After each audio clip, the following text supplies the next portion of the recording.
느헤미야 8장 1절 12절로 말씀이 내 삶에서 역사를 일으키려면 라는 제목으로 말씀의 은혜를 받고자 합니다.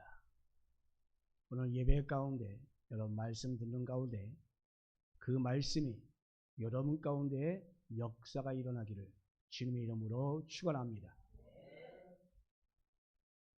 2025년 6월 25일에 개봉된 그런 영화 가운데 무명이라고 하는 영화가 있었습니다. 이 영화의 제목이 이 무명이라고 하는 이유는 바로 이름이 없다라는 뜻입니다.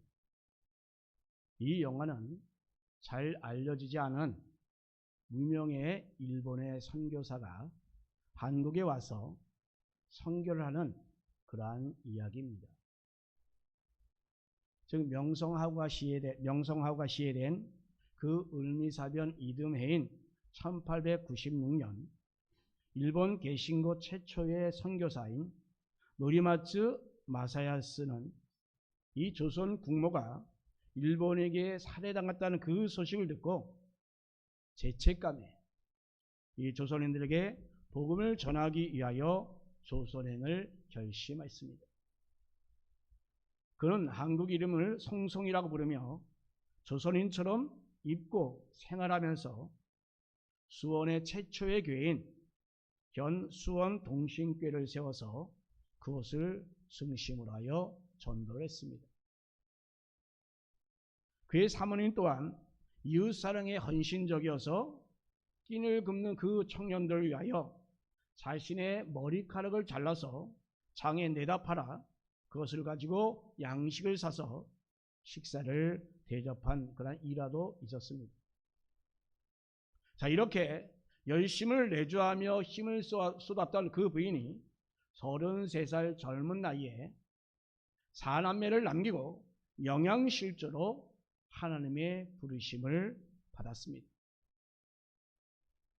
지원되는 선교비가 그리 넉넉한 편도 아니었습니다만 그 선교비조차 상당 부분을 가난한 이웃을 위하여 사용되었고 자신은 그래서 정작 영양실조에 걸려서 죽게 되었습니다. 그래서 이 사모님의 시신은 그 수원교회 뜰 안에 화장되어 묻혀 있습니다. 물론 이 노리마츠 마샤스 선교사님도 너무나도 힘들게 사역을 하다가 1921년에 결핵에 걸려서 하나님의 품으로 돌아갔습니다. 자, 그로부터 몇 년이 지난 1928년 노리마츠 선교사의 그 정신을 잇는 또 한 명의 선교사가 한국으로 향했습니다. 바로 오다 나리지, 한국명으로서는 전영복 선교사입니다. 이 선교사님은 지금 일본은 조선에 많은 죄를 짓고 있어서 사죄하는 마음으로 바로 조선에 복음을 전하려 한다라면서 한국에 왔습니다. 이 오다 선교사님은 신사창배를 강요하다 그 당시에 바로 일본에 정하여 숭실대 강당에서 신사참배 반대 설교를 했습니다. 이 선교사님은 바로 이 설교에서 여러분 속지 마십시오. 신사참배는 종교의식입니다.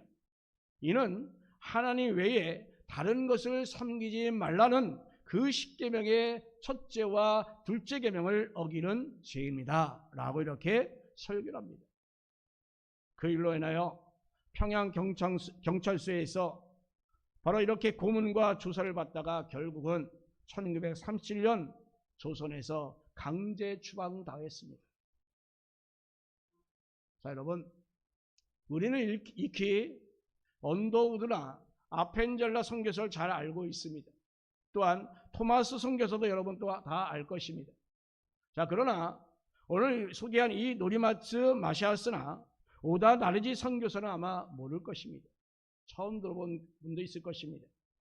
아니, 복음 전하기 위해서 우리나라에 온 그 일본 선교사가 계셨다는 그 사실도 어쩌면 처음 듣는 분도 아마 여기 중에 많이 있을 것입니다. 그래서 바로 이 영화 제목이 무명입니다. 자, 그러나 여러분, 이분들은 우리가 그 이름을 알지 못해서 그저 무명일 뿐이지 하나님은 다 알고 계십니다. 대한민국의 복음화와 한국교회 부흥을 위하여 이렇게 애쓰고 수고한 모든 분들 다 이미 알고 계십니다. 사랑하는 여러분, 우리가 흔히 많이 쓰는 그 부흥이라는 이 말, 우리 이 부흥이라는 말은 다시금 일어나게 한다라는 의미로 우리는 사용합니다. 구약 성경에서 이 부흥을 뜻하는 히브리어 단어는 바로 하야라고 하는 것인데, 이 단어는 살다, 소생하다, 다시 일어나다라는 의미를 가지고 있습니다. 이 단어가 쓰인 것이 바로 하박국 3장 2절입니다. 여호와여, 내가 주께 대한 소문을 듣고 놀랐나이다. 여호와여, 주는 주의 일을 이 수년 내에 부응하게 하옵소서. 이 수년 내에 나타나게 하옵소서. 진노 중에라도 궁유를 잊지 마옵소서. 아멘. 자, 여러분, 이렇게 이 부응이란 죽은 내 영이 살아나는 것을 말합니다. 죽은 내 영이 살아나니 바로 하나님과의 그 관계가 회복되는 것입니다. 사람들과의 관계도 역시 회복되는 것입니다. 즉, 이 부흥이란 바로 죽은 것이나 다름없는 우리 성도들이 다시금 살아나는 것을 의미합니다. 특히 또한 믿음으로 이미 구원받은 성도들마저 정말 은혜를 상실하고 죄 가운데 빠져 있다가 다시금 새로워지는 그 역사를 바로 부흥이라고 하는 것입니다. 오늘 이 자리 가운데 앉은 여러분 가운데 믿음의 부흥이 있기를 주님의 이름으로 축원합니다. 아멘. 여러분, 우리가 형식적으로나 교회 다니는 사람들 물론이요, 이미 이 거듭난 성도마저 정말 어느새 은혜 안에 거지 못하는 경우가 있습니다. 세상 사람들처럼 그 제2의 흥수 속에서 허우적거리고 있을 때에 바로 이 새롭게 하시는 그 하나님의 은혜가 임하여 진정 변화된 역사가 여러분 가운데 있기를 주님의 이름으로 축복합니다. 자, 그런 의미에서 우리 한국교회에서는 얼마나 많은 부흥회를 많이 했습니까? 그런데 지금은 부흥회가 제대로 이루어지지 않고 있습니다. 그래서 지금도 역시 그 부흥회가 하는 교회들이 왕왕 있습니다. 그런데 우리 교회는 언제 부흥을 했는가? 기억조차 없지요. 여러분, 이 부흥회를 통해서 이 많은 분들의 그 믿음이 회복되고 살아나는 엄청난 은혜를 많이 경험을 했던 여러분 기억이 나실 것입니다. 자, 그런데 여러분, 오늘 이 본문 말씀 보니까 여기에도 우리가 흔히 말하는 그 부흥회가 있었다는 것을 우리가 보고 있습니다. 바로 이것은 에스라의 부흥회입니다. 주전 444년 종교력으로 7월 1일입니다. 이날은 나팔절입니다. 이 나팔절이란 이스라엘의 7대 절기 중에 하나로서 이것은 바로 신년을 기념하기 위하여 바로 나팔을 불며 감사로 지키는 그러한 절기입니다. 자, 이날 이 나팔절을 기념하기 위하여 지금 많은 사람들이 성전에 물을 공급하던 그 예루살렘 동남쪽에 위치한 그 수문과 그 성전 사이의 공터인 수문 앞에 다 그 광장에 모입니다. 자, 바로 여기서 에스라의 부흥회가 시작이 되었던 것입니다. 자, 그러면 이 에스라의 부흥회는 그러면 어떻게 시작되어서 어떠한 결과를 가져왔습니까? 바로 이 에스라 부흥회를 통하여 함께 은혜 받는 저와 여러분 되기를 주님의 이름으로 축원합니다. 자, 첫 번째로 에스라의 부흥의 그 시작은 백성들이 여호와의 말씀을 듣겠다고 하는 그 요청으로 이루어졌습니다. 여러분, 오늘 본문 1절 3절 말씀 보면 이 나팔절에 수문 앞에 그 모인 사람들은 바로 성경에 능통했던 그 에스라에게 율법책을 가져오기를 요청하였습니다. 즉 율법책을 가져오기를 청했다고 하는 말은 뭡니까? 바로 하나님 말씀을 들려달라고 요청을 한 것입니다. 자, 그러자 이 학사인 에스라가 율법책을 가지고 와서 읽어줍니다. 지금으로 말하면 메시지를 전하고 있는 것입니다. 지금 현재로 말하면 설교를 하고 있는 것입니다. 자, 이렇듯 이 나팔절은 이 종교적으로 볼 때 새로운 한 해가 시작되는 그러한 날입니다. 이 새해 첫날에 이스라엘 백성들은 무엇보다도 정말 하나님의 말씀을 듣기를 간절히 원했던 것입니다. 그래서 신년이면 여러 행사도 아마 있을 것입니다. 정말 신년이 되면 갈 곳도 많고 만날 사람도 여러분 가운데 많이 있을 것입니다. 자, 그런데 여러분, 이들은 어떻게 했습니까? 모든 걸 다 뒤로 했습니다. 그리고 그들은 신년 첫날에 하나님 말씀 듣기를 사모하여 모였다라는 사실입니다. 자, 여러분, 성경을 보면 말씀을 듣기 위하여 베드로를 청해서 받은 사람이 복을 받은 사람이 사도행전 10장에서 나옵니다. 자, 그 사람의 이름은 바로 고넬료입니다. 자, 이렇게 고넬료는 이 가이사랴에 있는 그 이달리아 부대로 하는 군대의 백부장이었습니다. 자, 그런데 바로 이 사람이 정말 경건하여 온 지방과 더불어서 하나님을 경외했고 백성들 많이 구제했으며 또 사람들로부터 칭찬을 받았던 인물이었습니다. 또한 고넬료는 늘 하나님께 기도하는 사람이었습니다. 자, 그런데 하루는 제9시쯤에 기도하는데 환상 중에 하나님의 천사를 만나게 됩니다. 그런데 그 천사가 말하기를 내 기도와 구제가 하나님 앞에 상달되어 기억한 바가 되었으니 내가 지금 사람들을 욥발에 보내어 베드로를 하는 시몬을 청하라 라고 하는 말씀을 줍니다. 자, 그러자 그 고넬료는 사람을 보내어서 베드로를 청하는 것입니다. 자, 베드로가 오자 고넬료가 이렇게 말합니다. 내가 곧 당신에게 사람을 보내었는데 오셨으니 잘하였나이다. 이제 우리는 주께서 당신에게 명하신 모든 것을 듣고자 하여 다 하느님 앞에 있나이다 라고 말합니다. 자, 여러분, 자, 이들은 이렇게 말씀을 듣기 위하여 모였다라고 하는 것입니다. 말씀을 듣기 위하여 모인 이들에게는 정말로 그런데 놀라운 일이 일어났습니다. 성령이 임하였고 또한 방언이 터지기 시작합니다. 바로 이 고넬료를 위시해서 말씀을 드리려고 했던 모인 그런 모든 사람들에게 성령이 임하였고 또한 구원받고 그들은 은사를 체험하였습니다. 그리고 또한 그들은 세례를 받았습니다. 자, 여러분, 이처럼 우리 하나님께서는 말씀을 드리려고 주님 앞에 모인 사람들을 그냥 돌려보내는 그런 법이 전혀 없습니다. 반드시 은혜를 주십니다. 아멘.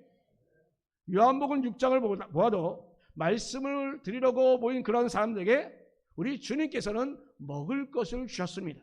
그리고 또한 풍성하게 넉넉하게 주셨습니다. 자, 이렇게 우리 하나님은 우리에게 은혜를 주시는데 우리는 언제나 정말 흔들어 차고 넘치게 우리에게 부어주신다는 것입니다. 아멘. 특히 여러분, 하나님 말씀을 사모하여 말씀을 듣게 하여 모인 모든 사람들에게 이런 놀라운 은혜를 부어주십니다. 아멘. 자, 그렇다면 여러분, 우리의 믿음 그 자세 역시도 바로 이들처럼 진정 은혜를 사모하시는 저와 여러분 되기를 간절히 바랍니다. 아멘. 또 두 번째로 에스라 부흥에서 모든 백성들은 이 말씀에 아멘으로 화답하여 집중하여 들었습니다. 자, 여러분, 이스라엘 사람들이 말씀을 읽어주기를 요청하자 이 에스라는 율법책을 가지고 나왔습니다. 그리고 오늘 본문 4절 말씀 보니까 모든 사람들이 이 예수를 볼 수 있게 이 나무로 강단을 만들어 놓고 그 강단 위로 예스라가 올라가서 성경책을 편 채 그 성경을 피는 순간 모든 자리에서 다 일어났습니다. 그리고 지금 이 에스라가 여호와를 찬양하자 모든 사람들이 다 손을 들고 아멘, 아멘 이렇게 응답합니다. 그리고 그들은 몸을 굽혀서 얼굴을 땅에 대고 여호와께 경배를 합니다. 자, 여러분, 이렇게 말씀을 펼칠 때에 사람들은 다 일어나서 경의를 표했습니다. 존경을 표했습니다. 우리가 말씀을 성경 합독할 시간 때 우리가 일어나는 것이 바로 말씀을 존경하는 그러한 경의를 표하는 마음으로 여러분 일어나서 우리가 이렇게 성경 합독하는 것입니다. 자, 이렇듯 이스라엘 백성들은 바로 이렇게 찬송할 때, 그리고 말씀이 들려질 때 그들은 손을 들고 아멘라고 이렇게 응답합니다. 그리고 거기서 그냥 그치는 것이 아니라 그들은 땅에 엎드려서 절했습니다. 여호와께 엎드려 그들은 또한 경의를 표한 것입니다. 자, 이런 모습은 바로 그들이 말씀을 얼마나 정말 소중하게 귀하게 여기는가를 아주 분명하게 보여주고 있습니다. 자, 이들은 이렇듯 말씀을 바로 왕을 대하듯이 그렇게 대했던 것입니다.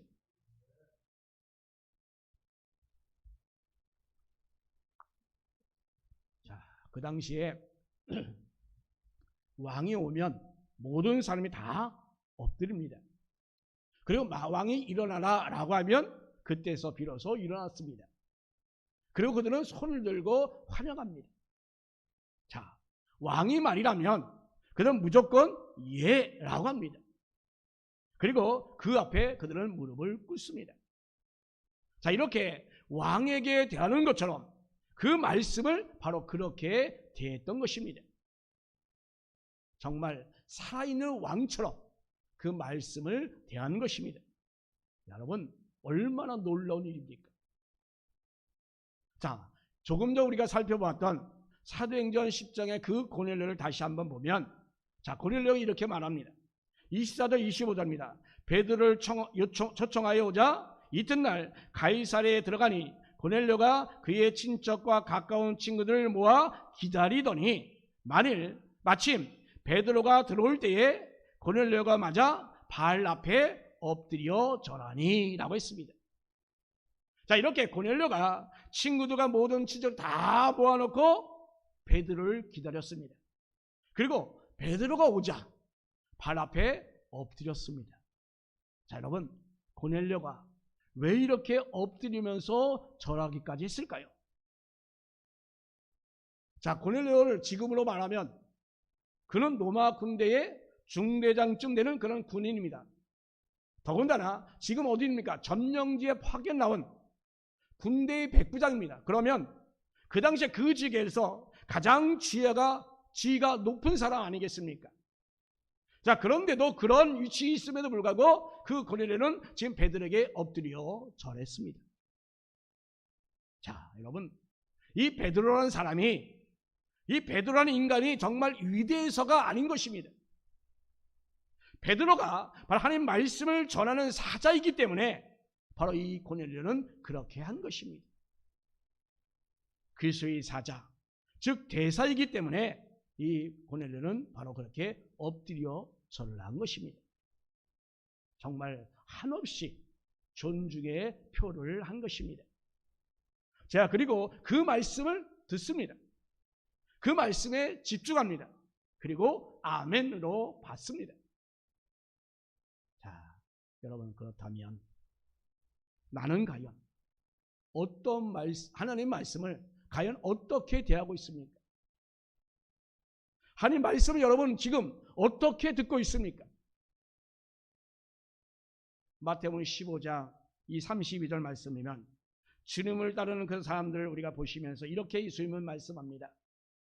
예수께서 제자를 불러 이르시되 내가 무리를 불쌍히 여기노라.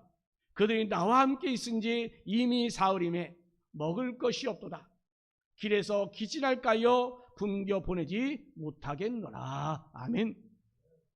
자, 이렇게 예수를 따라서 말씀을 들은 지가 얼마나 됐대요? 사흘이나 됐다. 말씀을 듣는 그 기간이 사흘 동안 계속되었다는 것입니다.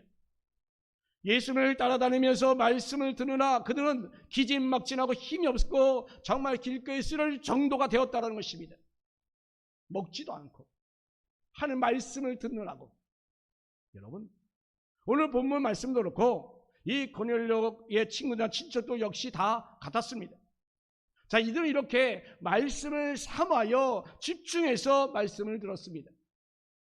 그리고 그들은 아멘으로 화답하여 듣습니다. 자, 그러니 여러분, 하나님의 은혜가 어찌 임하지 않을 수 있단 말입니까?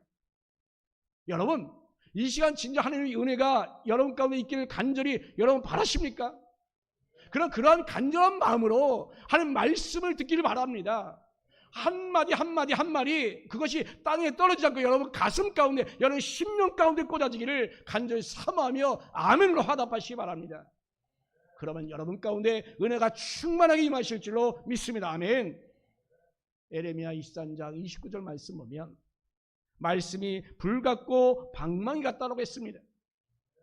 이처럼 하나님 말씀을 정말 귀하게 여기며 집중하여 듣고 아멘으로 화답하는 그런 사람에게 하나님의 능력이 나타나는 것은 너무나도 당연한 일인 것입니다. 아멘. 그러므로 이 말씀이 정말 내 삶 가운데서 역사를 일으키려면 여러분 말씀을 귀히 여기시고 그 말씀에 집중하여 아멘으로 화답하시기를 바랍니다. 또한 세 번째로 이런 에스라의 부흥회를 통하여 백성들에게 놀라운 변화가 일어납니다. 자, 여러분 연초가 되어서 여러분 할 일도 또 만날 사람도 많이 있습니다만 이 사람들은 어땠습니까? 모든 걸 다 제쳐놓고 다 말씀 듣기를 원했던 것입니다. 말씀을 펴는 그 순간에 그들은 일어났습니다. 또 말씀이 들려지고 또 찬양이 들려지자 그들은 아멘으로 화답하며 하나님을 경배하며 엎드렸습니다. 이렇게 그들은 이 말씀을 사모하였고 귀히 여기며 사랑했습니다. 바로 그런 사람들의 마음 가운데 부흥의 역사가 일어났습니다. 말씀을 들으면 울 수밖에 없습니다. 회개하며 울 수밖에 없는 것입니다. 내가 믿음으로 살지 못했음을 우리는 반성하고 울 수밖에 없는 것입니다. 여러분 말씀을 들으며 눈물 흘리며 회개해 본 적이 있습니까? 이 시간 여러분 말씀을 들음을 통하여 여러분 깨닫고 회개하는 눈물이 저와 여러분 가운데 있기를 주님의 이름으로 축원합니다. 여러분 그리하여 우리는 더욱더 사랑하시고 더욱더 헌신하시고 정말 말씀을 살지 못했음을 우리가 이 시간 깨닫고 진정 회개의 눈물이 우리 가운데 있기를 주님의 이름으로 축원합니다. 바로 이처럼 우리가 정말 진실로 말씀 앞에 서게 되면 바로 이런 역사가 나타나게 되는 것입니다. 그런데 여러분 내가 말씀을 듣고도 아무런 반응이 없다고 하는 것은 여러분 그것은 바로 두 가지 중에 하나입니다. 그 중에 하나는 말씀을 제대로 안 들었기 때문입니다. 집중하지 않았기 때문입니다. 그저 듣는 척만 한 것입니다. 그저 예배 드리는 척만 한 것입니다. 자, 그러면 아무런 역사가 반응도 없습니다. 여러분 지금까지 신앙생활을 하면서 왜 우리가 변하지 않고 있는가? 여러분 한번 돌이켜 보십시오. 또 하나는 말씀을 집중해 들었는데 그런데 왜 반응이 없을까요? 그것은 바로 내 영이 무디어져서 그렇습니다. 그러나 여러분 계속 우리가 말씀을 그럼에도 집중해 듣게 되면 그리고 은혜를 달라고 기도하면 되는 것입니다. 그러면 하나님께서 그 가운데 역사하여 주십니다. 자, 오늘 성경을 보면 말씀을 집중해서 들으면 반드시 역사가 일어났음을 우리가 보게 됩니다. 아멘. 사도행전 2장 30절 말씀 보세요. 성령 받는 사람들이 말씀을 전하자 그 듣던 사람들이 이 말을 듣고 마음에 찔려 베드로와 다른 사도에게 물어 이르되 형제들아 우리가 어찌할꼬 라고 했습니다. 이들에게 그 마음의 변화가 일어났고 또 반응했으며 그들은 그래요 가슴을 치게 되었다는 것입니다. 물론 반대의 경우도 있지요. 말씀을 듣고 오히려 그 말씀 전하는 사람들 돌로 치려는 자도 있잖아요. 사도행전 7장 54절 57절 58절 보니까 스데반의 설교를 듣고 사람들이 마음에 찔려 그를 향하여 이를 갈거늘이라고 했잖아요. 그리고 그들이 큰 소리를 지르며 귀를 막고 일제히 그에게 달려들어 성 밖으로 내치고 돌로 칠세라고 했잖아요. 자, 그러면 그들은 왜 그랬을까요? 디모데전서 4장 1절에서 이렇게 말합니다. 성령이 밝히 말씀하시기를 후일에 어떤 사람들이 믿음에서 떠나 미혹하는 영과 귀신의 가르침을 따르리라 라고 했습니다.